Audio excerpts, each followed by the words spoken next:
AIIMS NORCET RRB நர்சிங்கில் பார்த்தீங்கன்னா உங்களுக்கு நான் நர்சிங் சப்ஜெக்ட்லேருந்து கொஸ்டின்ஸ் வரும். ஸோ அந்த நான் நர்சிங் சப்ஜெக்டில் ஜென்ரல் அவேர்னஸ் ஹெட்டிங்கில் பார்த்தீங்கன்னா ஹிஸ்ட்ரியில் ஸோ ஃப்ரீடம் மூவ்மெண்ட் ஆஃப் இந்தியாஸில் கொஸ்டின்ஸ் கேட்பாங்க. ஸோ இந்த திங் வந்து ரொம்ப important. N number of times I have frequently ask this question.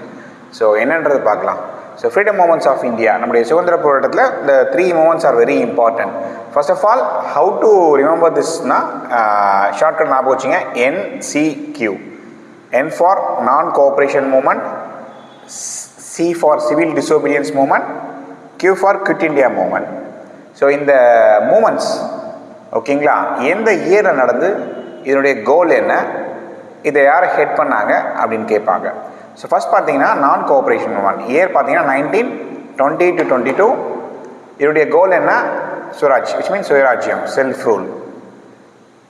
Second பார்த்தீங்கன்னா சிவில் டிசோபீடியன்ஸ் மூமெண்ட் 1930 1934, 1930 to 1934. இதனுடைய கோல் பார்த்தீங்கன்னா Purna swaraj which means complete independence. இங்கே செல்ஃப் ரூல், இங்கே கேட்டது வந்து complete independence. Next is quit India movement 1942. Goal is quit India. So வெளியேறு ஓகேங்களா.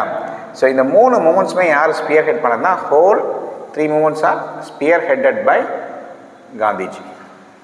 ஓகே. ஸோ என்ன இயர்னு கேட்பாங்க, என்ன கோல்னு கேட்பாங்க, இல்லைனா அந்த சீக்வன்ஸ் கேட்பாங்க, இல்லை இதை யார் ஹெட் பண்ணான்னு கேட்பாங்க. These are the very basic thing.